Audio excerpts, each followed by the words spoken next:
Ovako je juče bilo u Domu za nezbrinutu decu Jovan Jovanović Zmaj i prihvatilištu za zlostavljanu decu na Voždovcu. U posetu njihovim žiteljima došli su mališani iz vrtića Nojeva Barka sa Zvezdare.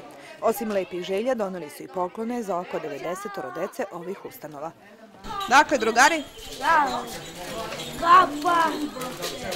Kalic, Viki.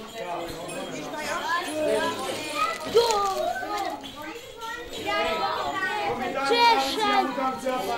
Bi volao da ti se dogodi na ovoj godini? Da je full paket. Volao bi da svima poželim srećnu novu godinu i svima puno sreće. Ja vrte loptu. Kako loptu? Original. Osim pesme i poklona, gosti su doneli i dobro raspoloženje. Koliko dugo ste spremala ovu malu priredbu? Puno puta. Puno puta. Jesi bila uzbuđena? Da. Šta se tebi najviše svidelo ovde sad kad si došla ovde u ovaj dom? Deca. Si porazgovarala malo sa drugarima? Ne. Nisi stigla, ja? Češ doći neki drugi put da ponovo pričaš s njima? Trudimo se svake godine da negde decu naučimo da je Božić vreme darivanja.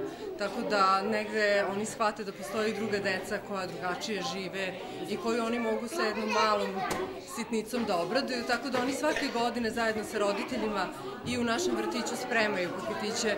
Da li je to za neki starački dom ili za decu, ali to je postala naša tradicija. Svečane paketiće koji su u našu zemlju stigli uz pomoć humanitarnog udruženja Hleb života spremila su za svoje daleke drugare u Srbiji deca Velike Britanije. Ovaj dom postoji od 1988. godine. Koliko je dece prošlo do sada? Kroz našu kuću je prošlo otprilike 400 dece. Znate, i period ratova, tu smo imali decu i u izbjegličkom statusu, pa tako redno. Sve smo ispratili, sve muke koje su nas zadesile. Evo, nadam se da su ovo ipak neka lepša vremena i danas smo se ovde okupili lepim povodom. Koliko često vam dolaze tako prijatelji koji obraduju i decu i vas?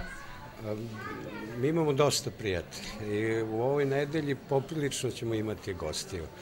Inače, u domu borave deca od 7 do 18 godina. O njima 24 časa dnevno, 365 dana u godini brine 7 vaspitača i 4 člana stručnog tima.